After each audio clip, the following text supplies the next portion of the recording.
We are on the last day of National Adoption Month, and we are here with Ashley Ray as she talks about her journey as a family and how that has changed her life and how yours can too. Ashley, thank you for joining us this morning. Thanks for having me. And so, very important month, National Adoption Month.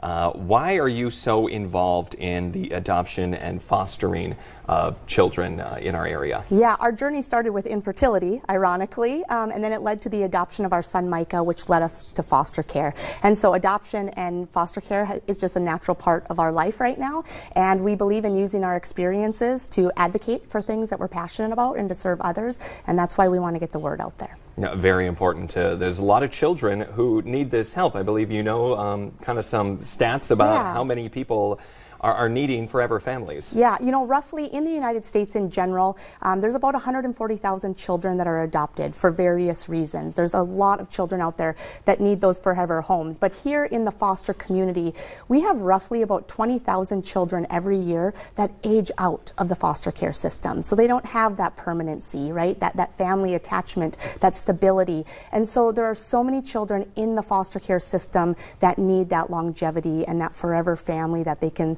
fall back on, right, and rely on. Just because you're 18 doesn't mean you don't want a mom or a dad or someone to act in that capacity in your life. Exactly. And so you have been very involved in this, but from what I'm understanding is that your role in this is changing as you go forward now. Yeah, we became a foster family 3 years ago, and when you go into foster care, the ultimate goal is reunification, right, between a child and a birth family when it's appropriate.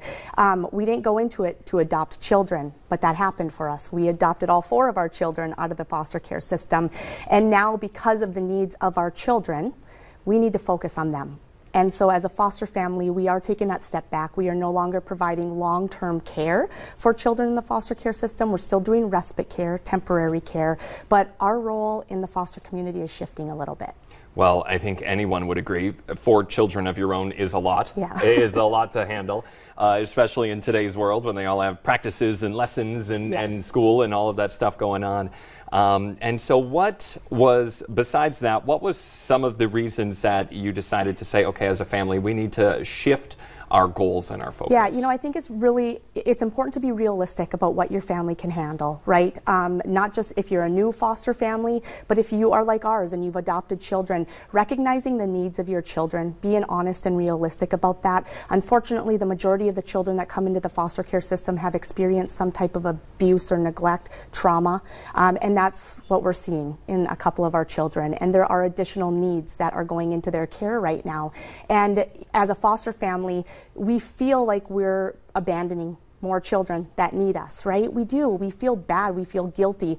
But it's a realistic part of the journey where it says, this isn't a good fit right now for our family to welcome more children into our home long term, because we have to adequately serve the needs of the children that are in our home. And by bringing more children in, we're not giving them, and we made a commitment to them.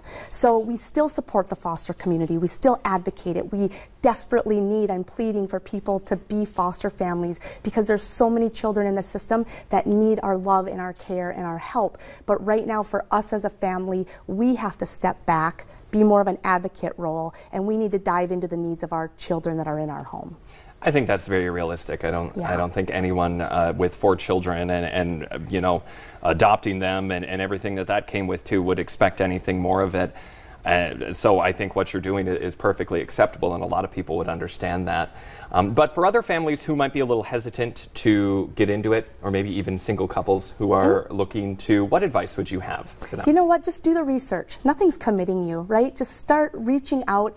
There's different agencies out there, County Social Services, Nexus Path. Reach out to a foster family if you know, and just start gathering information. And then from there, it's discerning if and when it's the right time for your family to do it. It's going to be scary. You're going to have hesitations. You're going to be nervous. That's all natural, okay? It's all natural. We were in way over our heads when we started, probably. But it's the hardest thing we've ever done, and it's the best thing that we've ever done. And so I'm just, again, pleading, we need families, whether you're a single parent or a family unit, to step up and to welcome children into your home, because there's a lot of them right now. And I think you brought up a good point, how the goal of these foster families is reunification with their biological family or who their caretakers had been.